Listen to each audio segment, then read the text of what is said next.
It's 5 Fact Friday. It is Friday the 20th of June 2025, and this is a pre-recorded one, not a live stream, unfortunately, although I am recording it on Friday the 20th of June at 4:30 in the afternoon. Those of you already subscribed to my newsletter will have got it this morning at 8 o'clock this morning. If you haven't subscribed, link is below, but it's mhwc.co.uk/newsletter.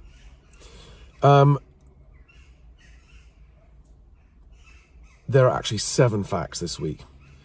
Rightmove's average asking price falls in June when it usually rises. Okay, links to all of these are in the description below, and also all of them in the newsletter. The relevance of that Rightmove drop is that in June, the average asking price of new properties usually goes up.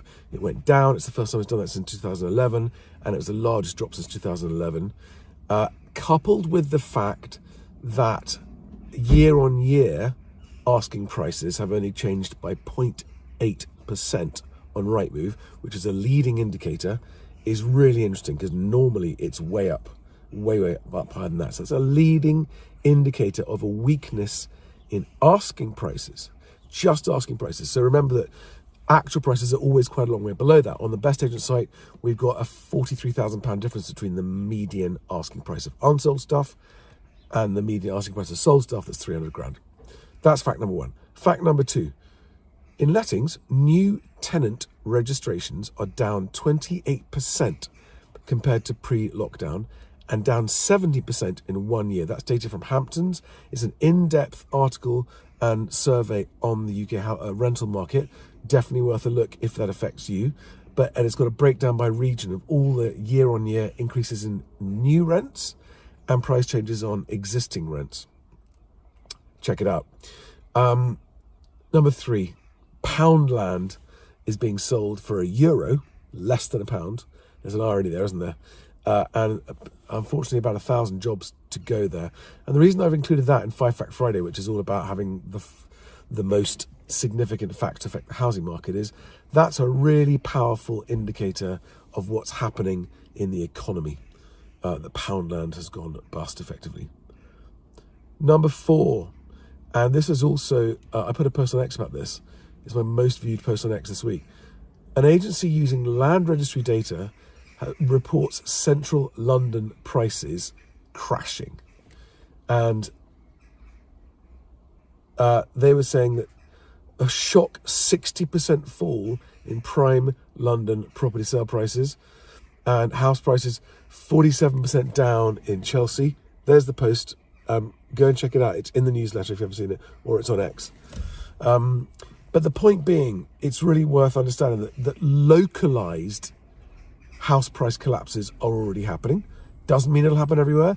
Doesn't mean it is happening everywhere. But number 2, a lot of people thought that the rich, quotes, the rich would be unaffected. I love this idea that non-rich people have of the rich, is that if you're rich, you've just got basically unlimited money and you're going to be rich forever. It's not the case. The rich are the most affected by this, not the least. Okay, that was fact number 4, I mean. Sorry, shocking cold. Fact number 5. The government announces a housing bank and talks about building over 500,000 new homes to be built through the National Housing Bank.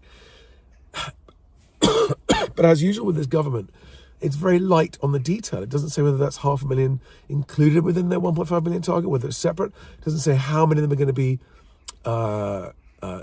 social homes versus private homes, and exactly how and where the money's coming from and where it's going to was also not explained.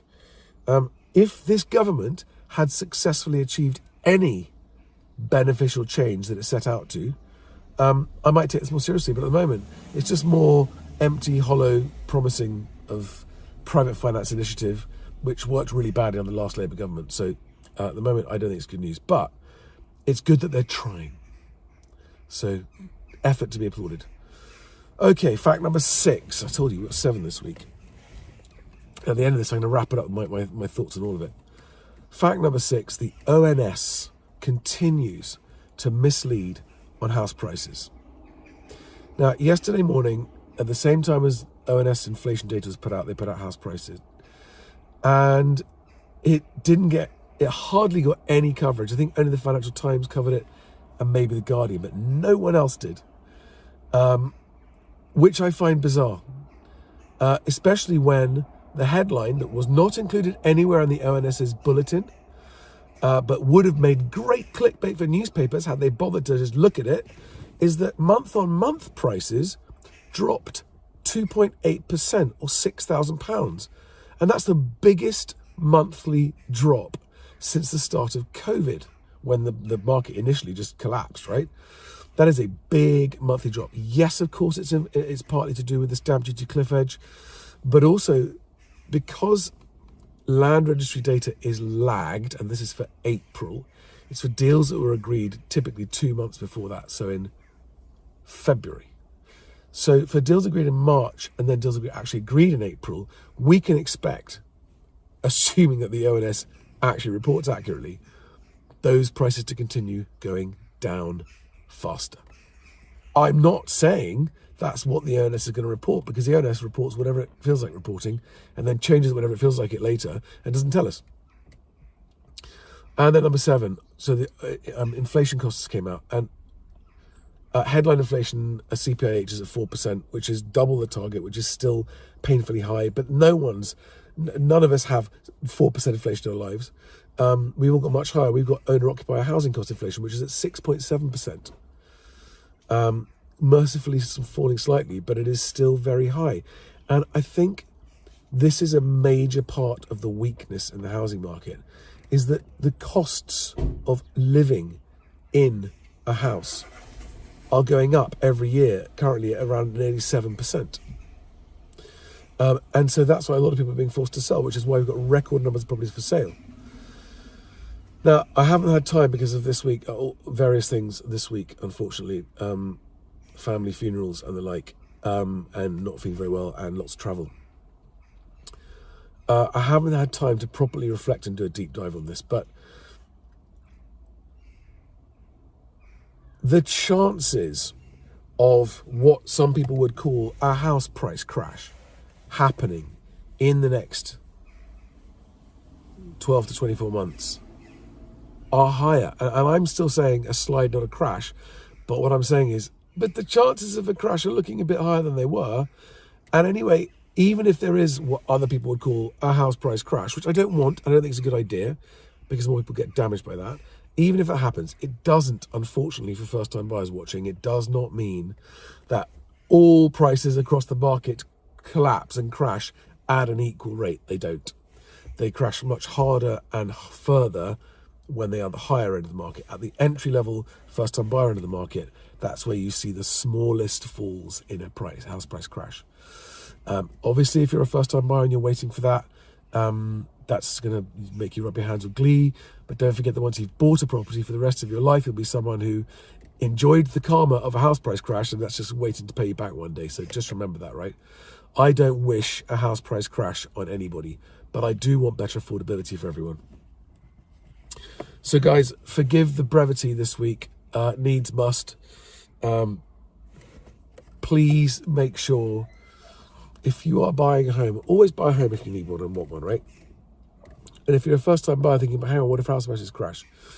At the first-time buyer level, the falls are smaller than they are at bigger levels. Excuse me. And if you need and want somewhere to live, buy anyway. Just stay there. Don't worry about what is going to happen to its price. But don't overpay. And so, given all of the economic news that keeps getting worse and worse and worse, the risks of overpaying now are much higher than usual. So if other people are overpaying, you just have to walk away. And not overpaying means not offering more than your maximum comfortable price for any given property, right, in your circumstances. As long as you don't offer more than your maximum comfortable price, given your circumstances, for a particular property, you're not overpaying. Some people might say, but hang on, if you couldn't sell the property the next day for the same amount, then you have overpaid. Well, it's still, if you're going to be buying it to stay in it for like at least 10 years or more, don't worry about it as long as you can afford it. If you're a seller Please remember, the market decides on the value of your home, nothing else. Not you, not your agent, not how much you spent on the refurbishment. None of those things impact what buyers are going to offer for your house. Buyers are going to offer what they're going to offer. How much they offer depends on how good your agent is.